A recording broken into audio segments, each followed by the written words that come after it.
Today's video, magpa-fast flip tayo. May dalang panuhol ha, yung akin yan ano. Sa'yo to, naalata eh. Punta na tayo guys, sa main event. Check mo bro, check all you want. Dapat 40 links to ah. 40, ano susunod sa leg? Ito may tama natin sa lamin bro. Corner ako. Sige na. Okay guys, another watch, another gang guys. For today's video, magpa-fast flip tayo. So, hindi na to fast flip. Relo na to, medyo matagal ko na nabili ito, mga 5 days ago. Pakita ko sa inyo. Okay guys, mukha natin yung maliwalang Cartier na ating ipa-fast flip. Try natin ibenta kay Watch Investment or si Jaime. Mahilig din sa mga Cartier, yung mga medyo maarte. Mahilig din sa mga ganun. Ayan guys, so Cartier Pantier, medium size. Reference WJPN 0009. Diamond bezel. Kumikinang mother din yan bro. Ino-offera niya 150 kaya hindi ako pumayag. Mahal na SRP nito. May 2 million to, di ba? Isipin mo lang yun. Pare ko, dumating na ating bisita. May dalang panuhol ha. Yung akin yan ano. Sa'yo to. Naalata eh. Kamusta? Pogi mo min, ba't ka ganyan? Ate, surprise yan. Sige mo dyan, magkamakulo. Yung traibigan ko, parang tatawad ng malaki. Tatawad tayo ng kali guys. Yun. Eto na ang kanyang M9. Punta na tayo guys, sa main event. Check mo bro, check all you want. Dapat 40 links to ah. 40, ano susunod sa leg?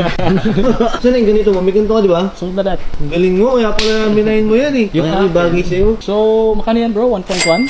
1,250 nga sana gusto ko, di ba pinawas ko gano'n? Parang nag-offer ka, magkano in-offer mo? 1. Tulong 1. Kaya nga di pa payag doon sa offer mo na 1,158. Kasi bro, 2 million SRP. Almost. 1.96 yata. Yeah. Di ba 1,250 siya? I-check ko naman to no, lahat. Yes, After siya. everything bro. Tapos unpolished, tapos hindi siya masyadong gamit. Galing niya sa VIP client ko. 1,120. No, 1.2 best. Puro yan. 1,130. Ginagana-ganawa. 1.2. 1,145. Wag. 1,135. First natin to, pagbigyan mo naman ako. Sige. 1,150. Eto bro, last. Sige brother, 1,180. Promise, hindi ka logi dyan, man. Ang dali, easy sell for you, 1,165. Ano na? 1,165. Ayaw kong bigbutan, 70. 5K lang, 70. 1,160. 1,168. Sige. Okay. So, lucky number. 1M, i-transfer ko mo yan sa BPI na. 168. Feeling ko, solve mo na yan. Hindi ko pa ino. Pero for sure, hindi na tagal sa'yo. So anyway, pakita ko na sa'yo isa. Baka lang trip mo. Pero medyo mataas ko kasi ito nakuha.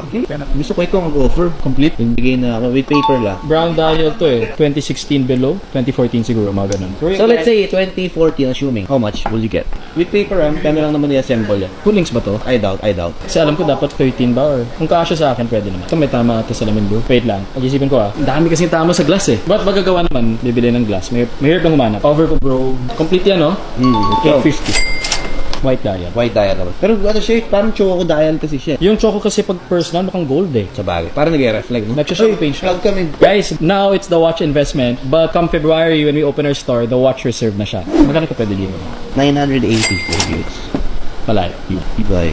Takot ko lang talaga sa glass eh. Kasi polish alam naman madali. So yung gagawin ko, kukuha pa ako ng ganito na steel, most likely. Okay. Tapos palit, kukunin ko yun. 910.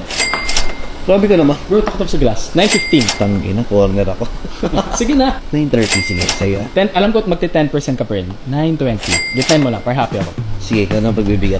Oh, thank you. Tangina, nag-dandil natin. Gusto ko yung retail yan. Nakapag-down ka na. So, 1,168 tayo, di ba? Plus 920 minus 1M. So, may balance siya guys na 1,088,000. Thank you bro. Thank you. Ano bang ka mamaya? Baka ganun. Yun, another watch. Yung tinapay tayo. Gutom na ako. Okay guys, ipasalubong ko sa inyo. Abang ng client ko, di abangan ako. Cheers!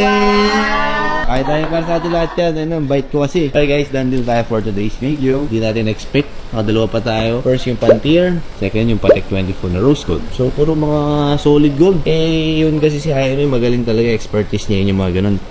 Iba. Parang medyo vintage tingnan na parang medyo classy na high-end. So,